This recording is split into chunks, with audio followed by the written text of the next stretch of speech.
Okay, so I've been doing a lot of healing, been crying a lot from grief, and grief does age you, so I do look a lot older. um, but it's a price I'll pay to heal.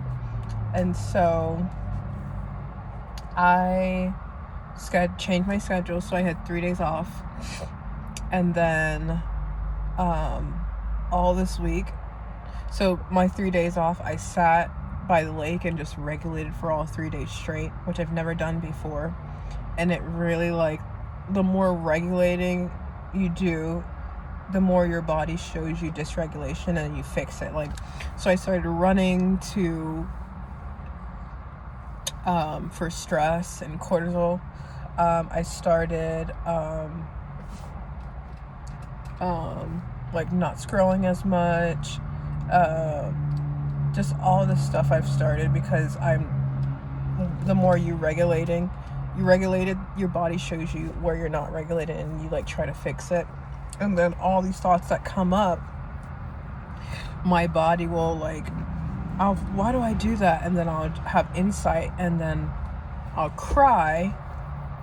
But because it's with everything I do, because my whole life I've been dysregulated, it like really just exhausts me because I'm just crying all day and I look so tired and so stressed and I'm just like sitting here.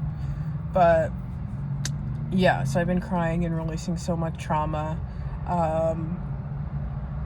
I had hypervigilance. I am working on that right now.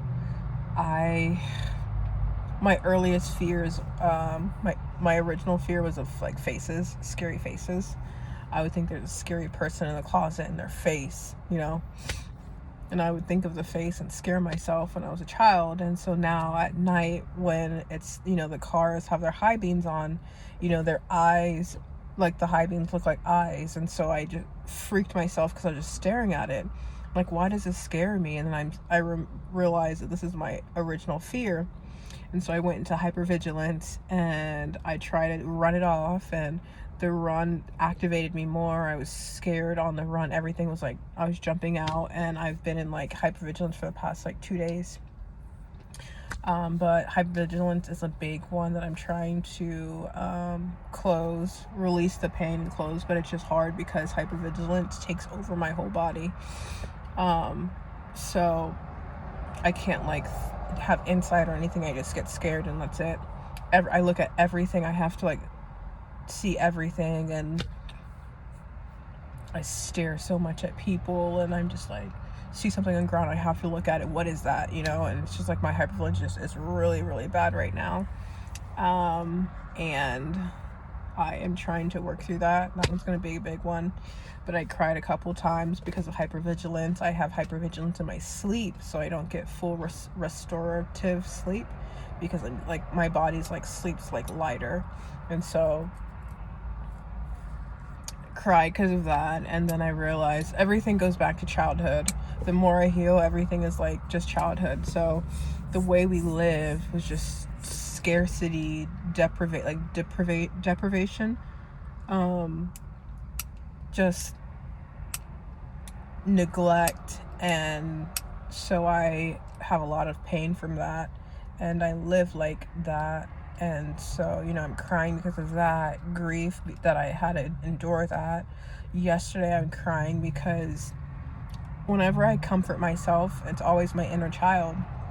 Well, now I'm going back, I'm comforting myself, and like when I look at myself, it's like there's this strong person that has everything together, that doesn't need help, and it's like that's the opposite of what I am inside. But because at Hope I was so scared of being vulnerable hurts, especially when you're rejected, so I hated it, so I wouldn't do it. I became the exact opposite of my needs because I knew I wasn't going to have my needs fulfilled. I needed a 100% like one-on-one caretaker, and I couldn't have that in a dorm with 30 people. So I knew I wasn't going to get a lot of needs that I needed fulfilled. So I just became this person that I don't need that. And so I was crying yesterday. That yesterday was actually the first time that, I always go back and like, it's not real, but like in my mind, like whenever I cry because of not being, being scared at night, I go back while I'm crying and I comfort that little child, and now I'm like in present time trying to comfort myself, and it's like awkward, like this person doesn't need comfort, and I just cried because I became like this hard person. I don't want to become that person. I can't fully be soft and, lovable and all that until like I work on all this trauma. And so I cried because of that. I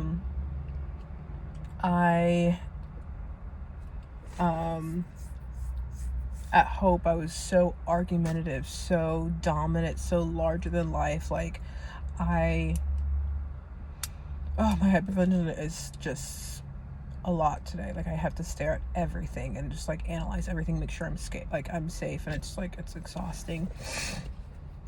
But I had to be larger than life. I had to be confrontational. Like even if I knew I was wrong, I would still argue until I was like, I would be the loudest. And like that is like a trauma response. It's something that I never like, that was the opposite of who I was, but I had to defend myself. And so I cried because, I don't like, I was having dreams about like a relationship, and the girl did something to the guy, and the guy yelled. Like the guy was in the right in my mind, but he went over and just yelled and just like belittled this person. I'm like, why do I keep on having like daydreams about this? And I'm like, oh, my body's trying to make me aware that I am this guy. I am this confrontational, touchy, like not touchy, but like what's it called, like hot and cold, like type of confrontational person that I literally could, like, I hate people like that, but like my body was letting me know that this is you. And so I cried, and I want to close that chapter. It's hard because I'm not around people. I'm not in social settings. I've been in isolation for 3 days. I just went to see my sister, and it was so awkward. I didn't hug her. Like, she is a non-confrontational person. So if she even thinks it's gonna, like, anything's gonna make confrontation, she'll lie. And lying for me is inauthentic, because if I say, hey, do I have a mean face? And I have a mean face, but you say no because you don't want any uncomfortableness or confrontation, that pisses me off. That makes me feel away. And so I was crying at the park. For like, whenever I cry about emotions, I bring up some of that emotion, and it sits with me for a little bit until it dissipates. And so I was crying for different things. So I had a really like tough face, and I went to see my sister, and I was like, hey, like lovey-dovey, like I missed her. And she was so nervous and so scared around me, and I'm just like, what? And she like was like, oh, nothing. And I'm just like, well, why is this awkward? Like, I'm gonna leave. And she's like, okay, well, I'll talk to you later, love you. And then later I was like, bro, this guy at the drive-thru was like scared of me. And she's like, oh, really? And like, she was like, it's probably because you've been crying all day. And I'm just like, oh, okay. So she was nervous and like scared to be around me because of my face. And like that, I broke down, because I'm just like, my own sister's even scared of me. Like, but when I ask her, hey, do you have an RBF? Am I confrontational? She's like, no, you're not. Like, but I know she knows it, but she doesn't say, and whatever. So I distanced myself from my sister for a couple days, and then today I look at my sister. I think that I had like some type of emotional like dependency on my sister.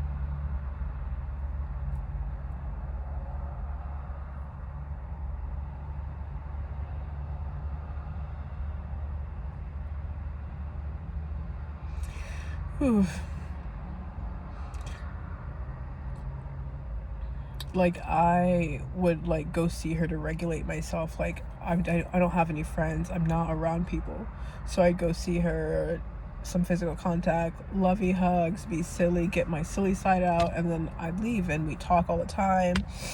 She's like my outlet of like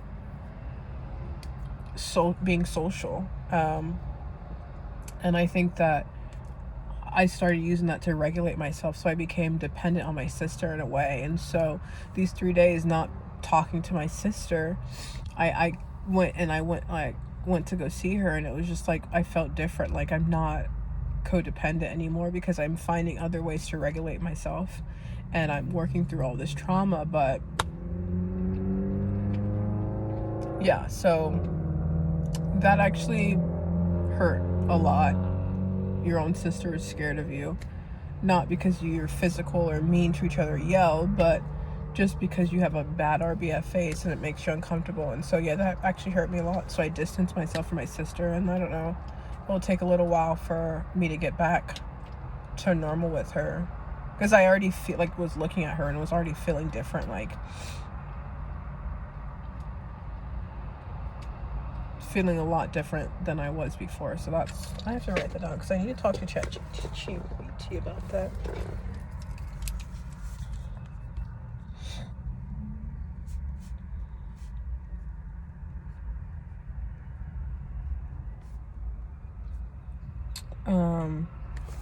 And so yeah, my confrontational, like bigger than life, I cried, released it. I want to like work on, I still have residue of it, but I work on just closing that forever. Hypervigilance, and then misery, which is a huge one, which I'm still working on now. These are like huge ones. So I know when I feel like, I know miserableness, like I realize I have it as like a baseline, like my baseline.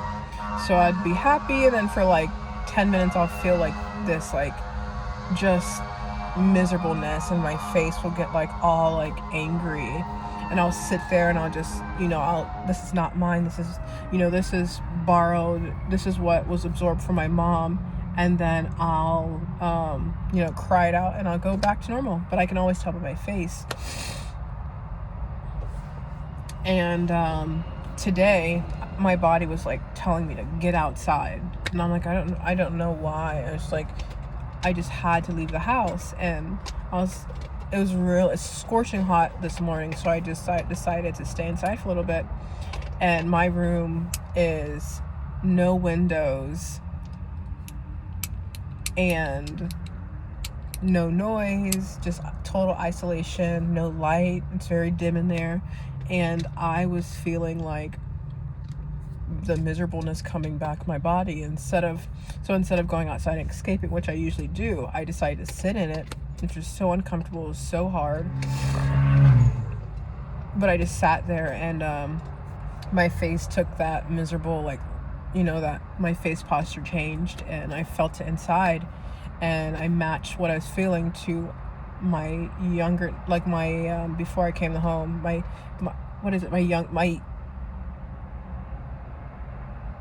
early childhood.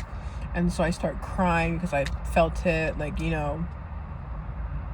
is a heavy feeling, no one has to feel this, so I'm crying. And then I went to go see my sister. I came back, talked to my brother. My brother's suicidal. Almost would have had into it yesterday. We're all just messed up. He's got so much trauma, way more than I ever have. And I've made almost 200 videos about just and I'll make videos about when I remember, but it's not even like hitting the surface. And it's just, it just, there's so much more that I have never made a video about because I can't remember. But I'm sitting in my car, and I feel like that misery, and my face takes the posture, and I'm like, okay, this is misery, I'll sit in it for a little bit. Then I remember having the same posture my whole life at Hope. People are like, are you mad? I'm like, no. And so I started crying because I've been carrying misery under everything. So I'd be happy, whatever. And it's not really happiness, because it's like excited, very external. But I'd feel these feelings, but at the very bottom, underneath, under my foundation, is just miserableness. And so I just cried because I've been carrying this my whole life. And the first step of healing is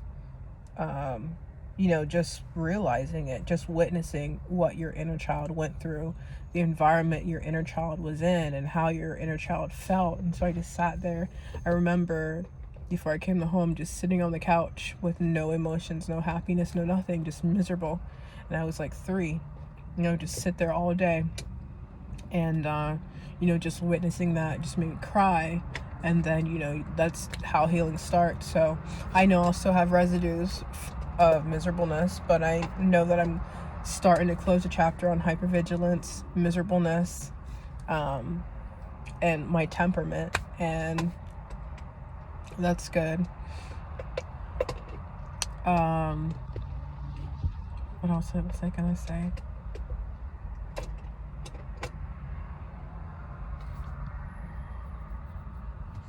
I don't know. It's been a long week. The more I sit and I just process by the lake, and the more emotions come. Anytime I get into a new stage of healing, like when I first was becoming present for like a couple minutes a day, I'd be depressed for 3 days. And then, I was becoming present for days at a time, and I'd, be depressed less and less and less, and finally I'm fully depressed. I'm fully present. And it's the same with regulation. You feel regulated for when you first start, when you first get in regulation. It's because whenever you get in these new stages, your body in that moment is safe. When you feel safe, your body will start opening the floodgates, and these emotions will start like coming out. So whenever I started getting regulation, which I, little by little, I'm feeling all these emotions. And then for these 3 days, I was regulated all 3 days, 4 days, and was open the floodgates. All these emotions are starting to come out, and I'm trying to like go slow. I still have 3 more. Like I called out, so I was off 3 days, then I called off all 4 days, and then I'm off 3 days. So about 11 days.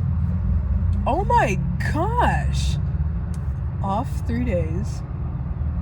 I called off 4 days. I have 3 days off. So 10 days. Holy cow. That is insane. 10 days off of work. And I'm only doing this because my tax attorney is going to cover rent. So I can, take these 10 days and just really like, blah. But I know going to work is going to be so much harder, because once you're regulated, anything like dysregulation is so much louder. So my work environment, everyone hates me, like, which I understand, because I'm like, I don't talk to anyone. I walk around with my miserable face, my hypervigilant face, and it's like, it's rough, and I don't talk to anyone. I do my stuff, I leave.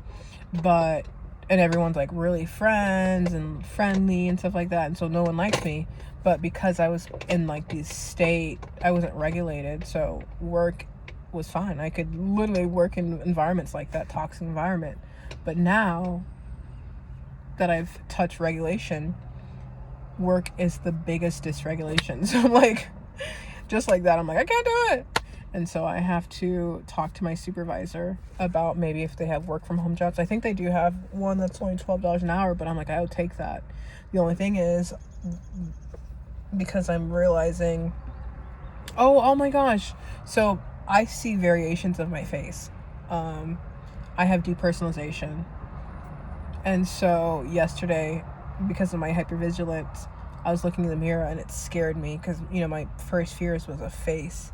And so faces scare me. And so I looked in the mirror, in the reflection of the microwave, and I saw my face and freaked out. And I felt like scared in my gut. And so I just looked in the microwave and just instead of running, I just stared at myself, and I just started crying. It's like me facing my fears. Once you're a child and you're scared of something in the closet, eventually you're gonna like open the closet. There's nothing in here. And that was kind of like a little bit of me facing my fears, and I just started crying. And like, I see that I'm aging. I see like you're not meant to go through healing this fast. It's supposed to be years of a process, but grief ages you. misery, stress ages you. And if you're every day for a year and a half just crying because of grief, it's gonna age you. And so I started fasting to slow down aging. And then once I finish all the healing and I have funds, I'll do a little touch up. That's my treat for going through all this hardship, because I want to heal, and I want to survive and thrive. I don't want to survive. I want to thrive. I want to live. I want to grow. I love trees, and I realized that yesterday. Oh my gosh, there's so much stuff. Yesterday I realized that I love nature. I love the wind. I love trees. Trees to me are the symbol of growth, vitality, green, health, and so Tree of Life is like the logo of my life now, where I'm moving. Right now I still am in like scarcity and like miserable and stuff like that, but I will heal and close this chapter. I started listening to like a not literature, but it's like a Tulsi, I don't know, some poet, or I don't know, but I was listening to him on an audiobook, and it's about silence, and that was really insightful, because silence, it's like a whole phase, which I'm not ready for, but in silence you find yourself. And so right now I'm just still working on healing and but eventually I do want to do the silence, so it's like no music, nothing, and then like no entertainment. You just sit with yourself, and it's very hard, and most people never do it because it's your body doesn't want to your body wants to escape so bad. But on the other side of that is where you really see yourself, and you understand your personality and stuff like that. And I want to do that. Not yet. I'm still like working on healing, which I love. Every time I feel like an emotion, I cry from the gut, which I know is a release. It makes me so happy, because like that's one more thing that I released off of me. I still feel heavy because I'm such a deep person, but it makes me happy because I'm one step closer. I've made so much changes, but this year, it's been 2 months, so much healing, so much progress. I don't see it yet because I have a plethora. Like right now, once I heal something will come. Like I haven't even touched the bottom, which I thought I did, but it makes me happy to heal, because I know that I'm getting closer to being light, being free, being happy. I can't be happy until I get all this out. And so I'm happy about that. Also, I was listening to an audiobook. It's about like, if you want something so bad, and you like, you are anxious, and like, I don't know, it's like you block yourself. You have to detach from it. And it's like, I have to detach from the life of low responsibility, freedom, healing, peaceful, quiet life. I have to detach from that, because I want it so bad. I cry about it. I pray. I'm like, God, please give me this. But if you want it so bad, it's like you block yourself, because the universe just sees anxiety around that.